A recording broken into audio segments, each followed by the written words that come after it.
Welcome back to Energy Explained, the family podcast and YouTube channel. I'm here with my father, Vikram Rao, who joins us from just outside of Raleigh, North Carolina.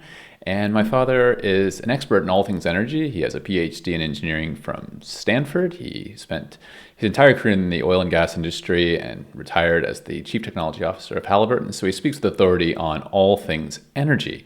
And I'm joining us out here from Arnhem in the Netherlands. And today we're going to talk about natural gas prices and a lot of the wild pricing changes we've seen, especially in Europe, over the past 6 months. Interestingly, our most watched video was in March on oil prices, and you correctly predicted the oil price path for the next 6 months. So now we'll talk about natural gas prices, and I guess we'll see if you're as accurate as you were with oil. So just to lead into the topic, what's going on with natural gas prices worldwide, and especially in countries that are in Europe that don't have a lot of domestic natural gas production? Yeah, well, let's first say the facts. Okay, the fact is that the price in Europe, in China, perhaps in Japan, certainly let's got European prices for the moment, are dramatically up on natural gas.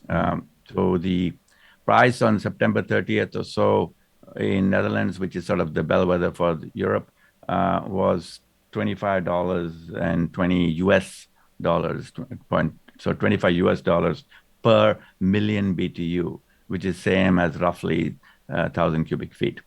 So sorry about the units for European listeners, but that's the way I have to roll.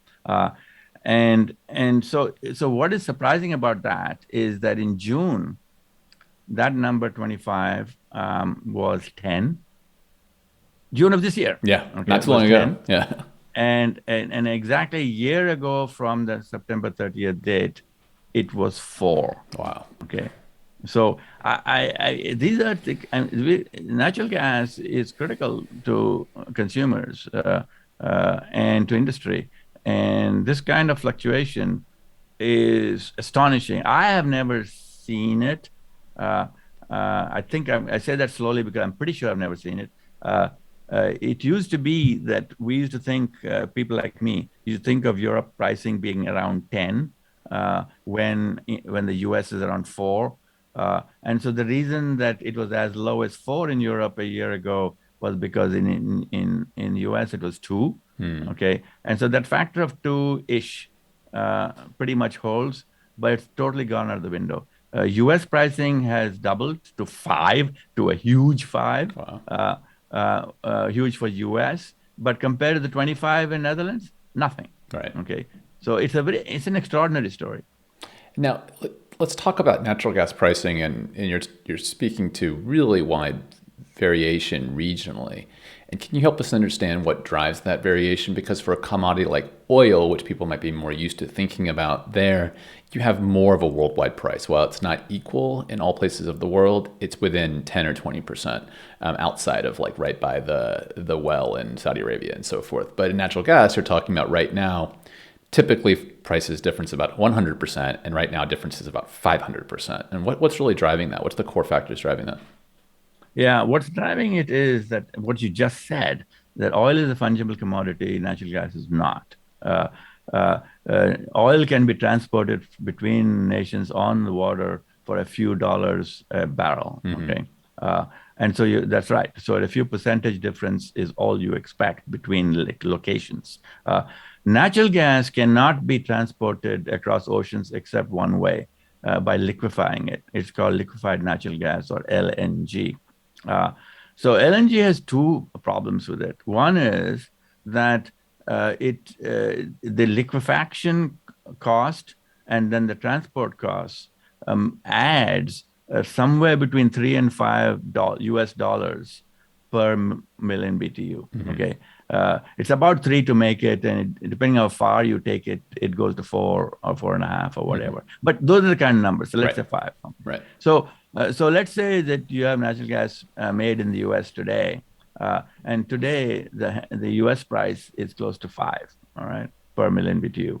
So reasonably in Europe, you should be able to get it for 5 plus 4, $9. Right. And that would be the routine number, and that's what it was in June. Right. Okay, all right. So what happened? Okay, the cost to make it didn't go up. The Right. cost to ship it didn't go up. What went up was demand. Yeah. Okay, and when demand went up, and in countries like Europe and India and China and Japan, where the marginal cubic foot is from LNG, when the price goes up, the LNG price goes up. And LNG sets the price. Yeah. Okay. Although you Europeans get bulk of your gas from Russia and from your own fields, although those are deteriorating, the price is set by LNG. So people like Russia get a windfall. Yeah. But it's because the marginal price is set by LNG is that's what your problem.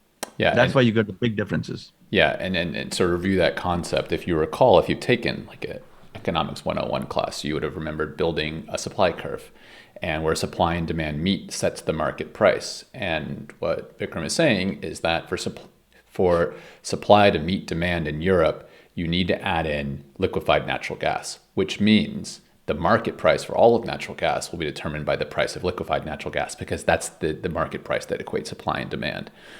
So now we understand why there's a prevailing gap between, let's say, the US, a huge domestic production of natural gas, and Europe, which relies on imports, and especially LNG imports.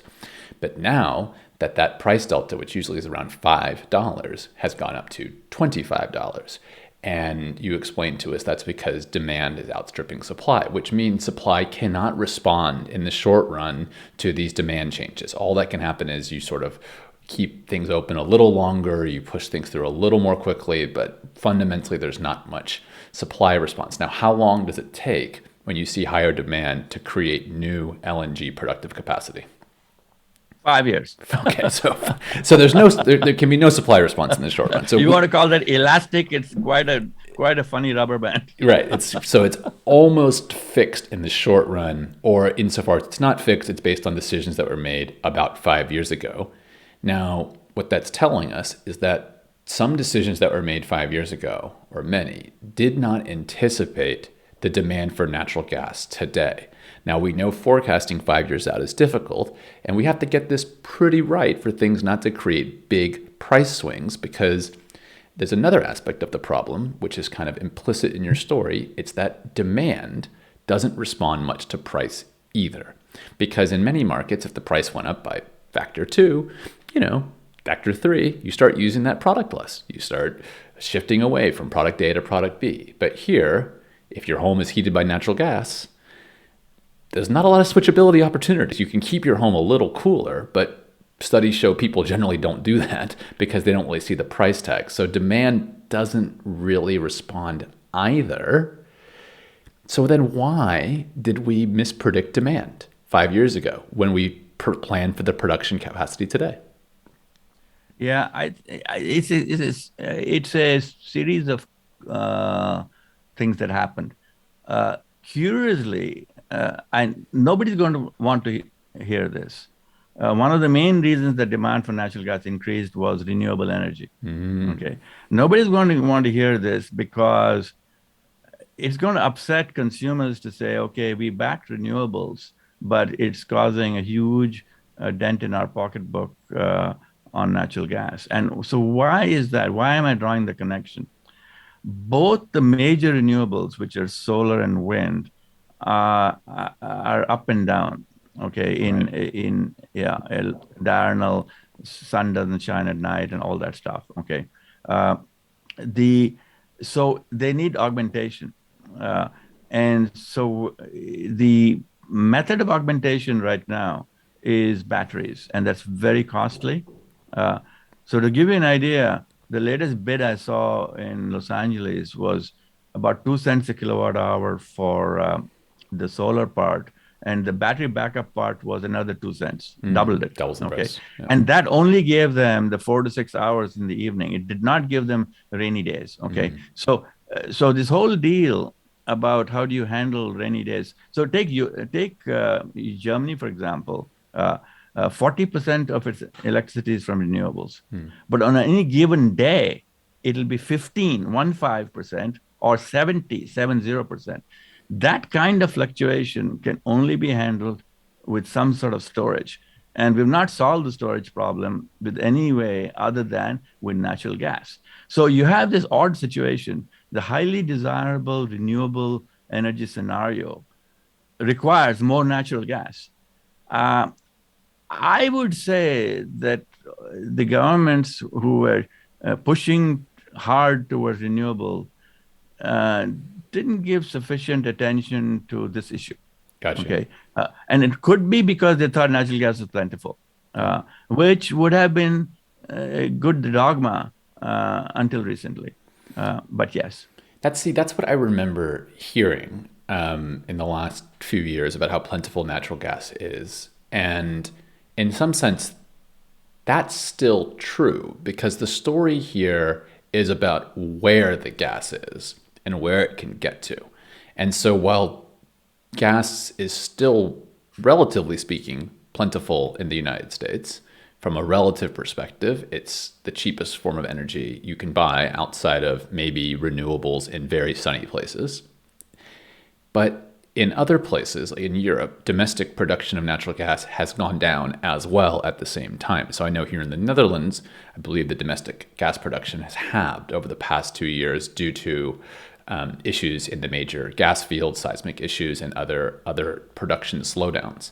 And so that means more of the demand needs to be met with liquefied natural gas. So it's not just the overall natural gas, it's also, in many places, how much of the demand can be served via pipelines without liquefaction, which brings into the play the political aspects. So Europe gets a large share of its pipeline-based natural gas from Russia, who now has a lot of market power over the price and presumably is set to enjoy very, very, very record profits in the next winter and wouldn't look to disturb that. So how do you see that aspect playing out? Because it's not just the overall demand, it's where the production is. And in certain places, the production's gotten quite thin.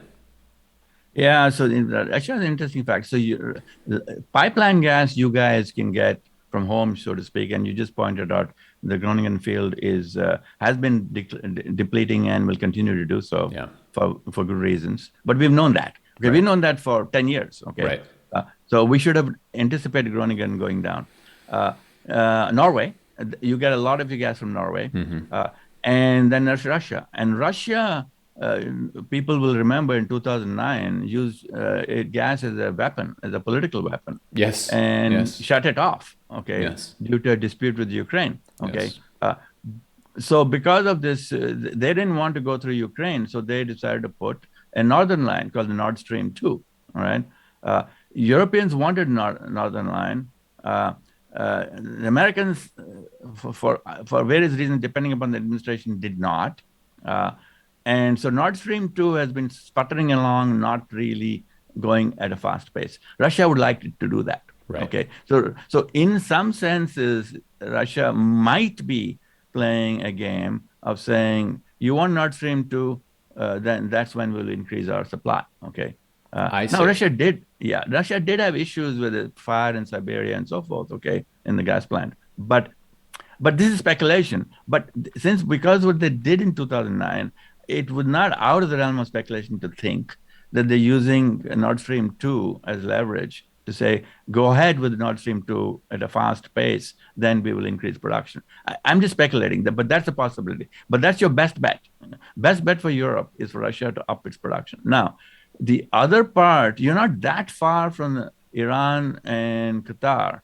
You're far enough. At this point, there's no pipeline. Yeah. Okay.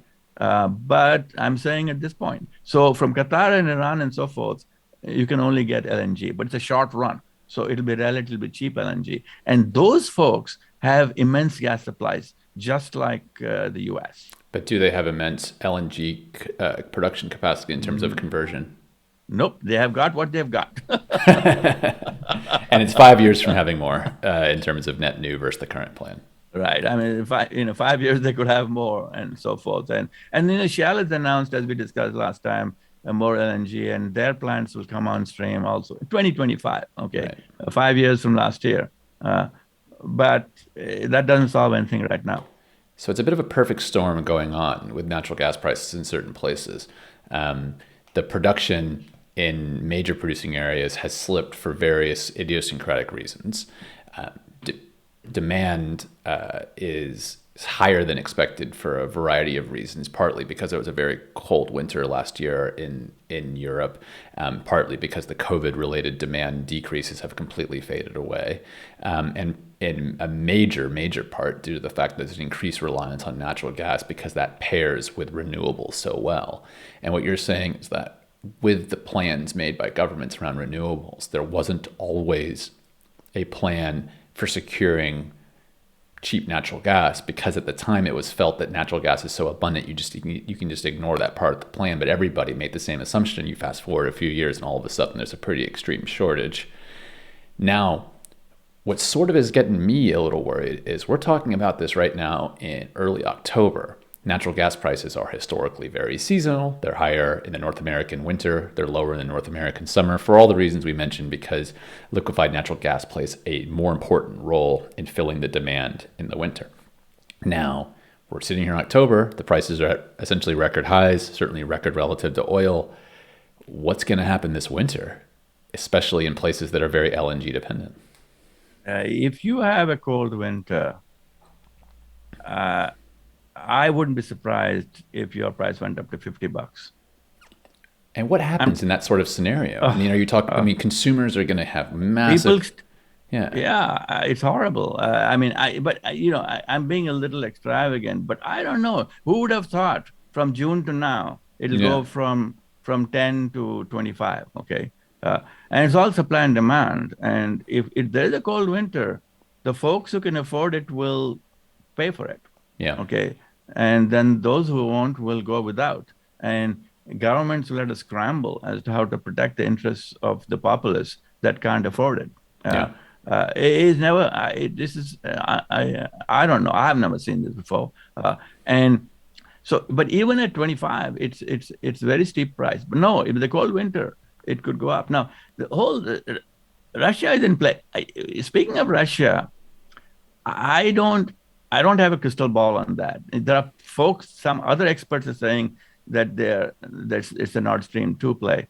I personally think Nord Stream 2 should go ahead. That's me, okay? yeah, Because it offers an alternative route to European gas, okay? And I don't know what the politics are, why those US is against it or is seen as being against it, but they should go through. And if that is the price to pay for getting uptick in Russian pipeline gas, then I think Europe should do it. Okay, but this is me. I'm not neither an economist nor a politician, but just to get it there. But other than that, I don't see it. Maybe Norway can increase their gas supply some. yeah. Okay. But that's about it. LNG is not a non-starter. We just discussed that. Yeah. It doesn't switch on a dime. Okay, but pipeline can. So that's it. But if you have really cold winter, it's going to be serious. See, the other factor, seemingly on LNG price going up is there have been droughts in many parts of Asia, especially China. And what the droughts have done, this is probably climate change related, that have done is reduce hydroelectric power because the dams have gone down. Yeah. Okay, flows have gone down. Yeah. So hydroelectricity, which is one of the cheapest forms of electricity, but leave that alone, is in the form of electricity, has gone down. So the supply of electricity in those countries has gone down from alternative sources, and therefore the pressure on LNG has gone up. I see.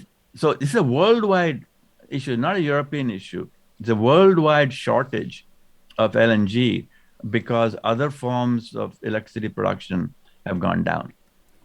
And I can sort of, I mean, it feels like a little bit of a perfect storm, but it is linked in many respects to climate change with more extreme weather. You have more periods of intense cold and intense heat, which requires more intense energy utilization. You have less predictable water flows, which create higher variance in electricity production. And we've talked about this a lot. The more variance in your electricity production, the bigger your vulnerability to supply shortages is. That's happening. So this is a pretty interesting and picture that seems like it will empower political entities that have the ability to alleviate consumer prices, because right now it's not the biggest story in the world, because right now most homes in Europe aren't consuming much electricity.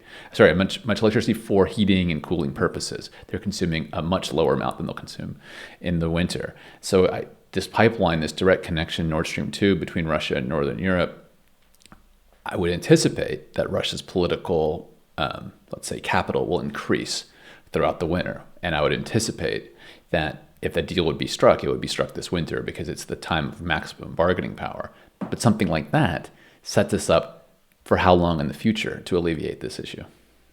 Oh, it sets up forever in a sense, because you've got a second pipeline. See, the first pipeline used to go the southern route through Ukraine and had its political issues, which we discussed. The northern route goes through only quote friendly countries or whatever, less likely to have Russia exert any political will to say we'll cut it off, okay? Because it'll mostly be going to Germany, and Germany is powerful, okay? So I think that Nord Stream 2 completion can only be good for the future of Europe. And as I say, I don't know what the negatives are. I know the positive, which is it gives an alternative route for Russian gas, and Russia is probably capable of producing more and more gas. They have shale gas as well, Right. and so forth. Okay, yeah. So I would say that's your best bet now. A very, very, I don't know, fanciful possibility is a pipeline from the Middle East through the Mediterranean. Okay, but I don't know how feasible that is. But right now, I would say that, and probably get going with natural gas facilities. So, sorry, LNG facilities. Got So, it. for example, if you've got a net exporting nation, see the U.S. for example was going to expect it to be a net importer of LNG going back 15 years. Right. Okay, and then shale gas happened, and so it became a net exporter. But U.S. LNG import terminals very relatively quickly could convert to export terminals. Oh. I won't go into technical details, but roughly halving the time. Oh, Okay, wow. yeah, yeah. So if there are locations which were import terminals going to switch to export, they can ramp up faster. Okay, I see. and I'd have to think, since I just thought of it, I don't know where they would be, but that's what happened in the U.S. Okay, so that may be the only way to get LNG fully ramped up. Otherwise, there is no shortcut. It takes time to finance it and to build it. And how long, like this Nord Stream 2, how long, let's say it gets a green light, how long till completion of a project like that? You've got me. I haven't looked at that in a while. It's not dozens of years. I would say it's a few years. Right. But the point is this: part of it's already built. Yeah. Yeah. Okay, and you just, I think for Europe, it's a huge plus. Yeah. It's interesting because, I think as we wrap up here, what you're really saying is that to further invest in renewables and complete the green energy transition, there has to be a little bit of like a counterintuitive investment in hydrocarbon-based technologies like pipelines that might seem anti-environmental, but without these, there's no known path right now, or no known economical path to the green energy transition. But these are precisely the long run investments that weren't made in the past because there was a belief that they weren't not necessary. And so as we sit here today, there's no easy fix for this situation, but there are a lot of fixes for the 2.5 to 7.5 year time frame. So this won't reappear. And some of the short run reasons it's being pressed upon would hopefully alleviate, like droughts and so forth, and some production capacity increases would alleviate just via, luck and So my answer to that is that the short-term solution is what you say, somehow figure out the natural gas situation. The medium-term solution is figure out storage, okay? Other than battery storage. And it's being worked on right now. I see. It's just not hitting its stride yet, I see. okay? And the other medium-term solution for which we need a whole episode for is geothermal energy, okay? I feel geothermal is the future. Geothermal energy is scalable and it's load following. There's a lot to be said for geothermal, and it's cheap. Geothermal energy can be done for less than 6 cents a kilowatt hour. Okay, to give an idea, the lowest price for solar is about 2.5, but then you got to double that for the storage. Okay, I so see. it's right there. So geothermal is my favorite, and I feel that government should recognize that and get behind it fully. But I think that's a whole new episode, that discussion. All right. We'll Uh, look forward to that one on future episodes. And it's a really clear message here that you say you would make a more modest and targeted investment into natural gas capabilities and a more major sustained investment into alternative energy sources that are not prone to the same environmental factors that our current ones are, and thus creating the situation we're in now, where our only fallback is natural gas, and natural gas itself has a long run sort of supply elasticities and very little you can do in the short run. Well, interesting conversation. We'll certainly look with interest to how the prices develop throughout the winter and see if your prediction of potentially hitting $50 US dollars is bearing out. Hopefully it does not, certainly for consumers, but it looks like a pretty serious situation that we expect to hear more about. Glad you heard about it here maybe first. And with that, we'll remind you to please like and subscribe our videos if you're on your YouTube channel. Please hit follow on our podcast platforms, and please reach out to us on any of the platforms if you have any questions or comments or suggestions for future videos. We always appreciate hearing those. And with that, we'll see you next time.